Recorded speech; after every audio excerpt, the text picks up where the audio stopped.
Hello, Resistance fans. You're listening to the Bug Podcast, the objective voice of objection for this most objectionable world. I am Andy, not my real name, so good luck finding me, Monsieur Bloom. My real name is, in fact, Andrew, and I live in, note this down, a deluded pseudo-reality of my own making, which is, in fact, the most densely populated place on Earth these days. Overcrowded, some might say.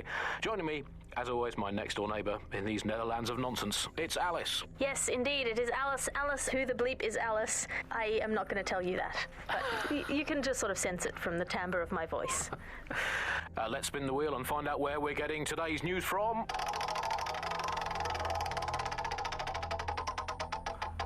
Here. It's coming from here. I must get a new wheel with at least one other place on it. And the headline today, Alice, our borders are safe. We can all sleep easy in our well-bordered beds. 4,000 illegals were deported last month. These illegal people breaking the law just by existing. And of course, illegality is contagious. It can osmose through your skin just by standing next to an illegal person. So we've got rid of 4,000 of them. My question for you, Alice, is why only 4,000? Is that really enough? I will not feel safe until at least another 75 million people have been deported from this country, and I'm here in Britain on my own. As a bleeding heart lefty, Andy, I would normally be outraged about this, but really I think mass deportation is a very handy way to break up with a partner. I'm sorry, baby, I love you, but an anonymous source has reported you for snoring really loudly in a French way.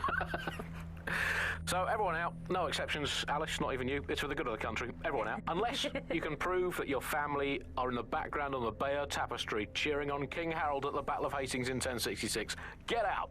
Actually, that's not British enough. Unless you can show, unarguably, that your direct bloodline is untainted by anything since before the Romans. Actually, scratch that. Unless your direct ancestor was personally responsible for building Stonehenge, get out of my country.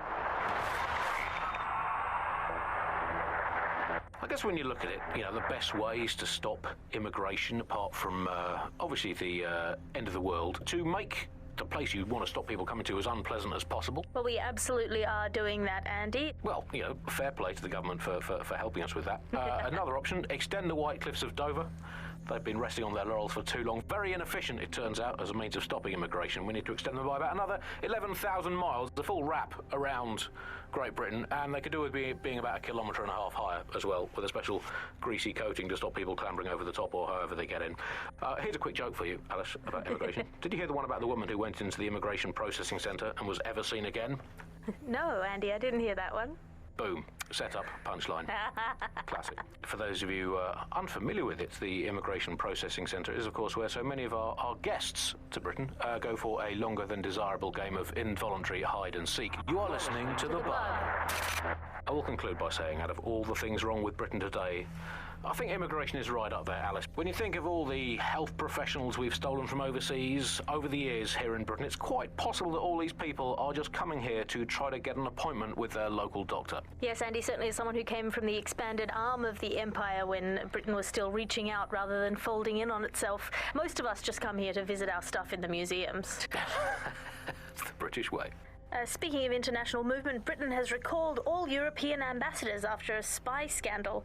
I think this is probably a good thing, because British foreign politicians are always putting their foot in their mouths. How much worse can they do if they're not there?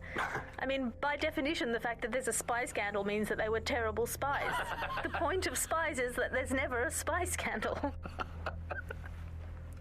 Yeah, but let's give credit to all the spies that haven't been in scandals and therefore might as well not exist. Well, they've arrested those German spies in that SIRS crackdown on the illegals in Hackney, and I think that's a sad thing. I think I used to think of Germans as quite scary, but that was because I'd been watching World War II movies where the Germans all have English accents.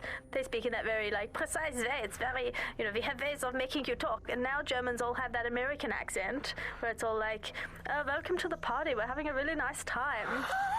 They're much friendlier Germans. Let them stay. Well, that's all today, Bugsters. Remember, it's not as bad as it seems. Honestly. I hope. Until next time, bye-bye.